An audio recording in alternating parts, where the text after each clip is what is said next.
ঢাকা বিশ্ববিদ্যালয় কেন্দ্রীয় লাইব্রেরির সামনে আমরা একটি প্রেস ব্রিফিং করব। এই বাধা দিয়ে আন্দোলন, হামলা করে আন্দোলন, ভয় দেখিয়ে আন্দোলন, বাধা দিলে বাঁচবে লড়াই, বাধা দিলে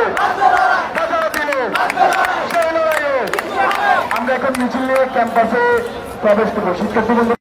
দর্শক, অল্প কিছুক্ষণ সময় আগে কোটা বিরোধী আন্দোলনকারী শিক্ষার্থীরা তারা একটি কর্মসূচি ঘোষণা করেছেন। যে কর্মসূচিটা তারা বলেছেন যে আগামীকালকে সারা দেশে অনলাইন এবং অফলাইন মিটিং করবেন এবং সেই মিটিং শেষে তারা সন্ধ্যা 6টায় ঢাকা বিশ্ববিদ্যালয়ের কেন্দ্রীয় গ্রন্থাগারের সামনে তারা একটি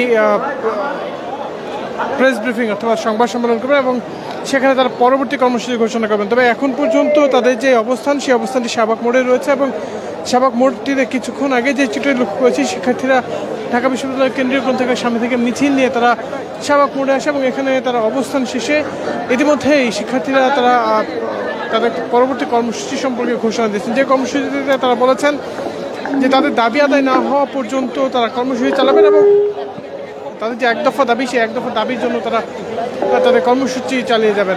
250-টিরও বেশি ডিজাইন অপশন নিয়ে ওয়ালটন স্মার্ট ফ্রিজ, বোঝে আপনার প্রয়োজন।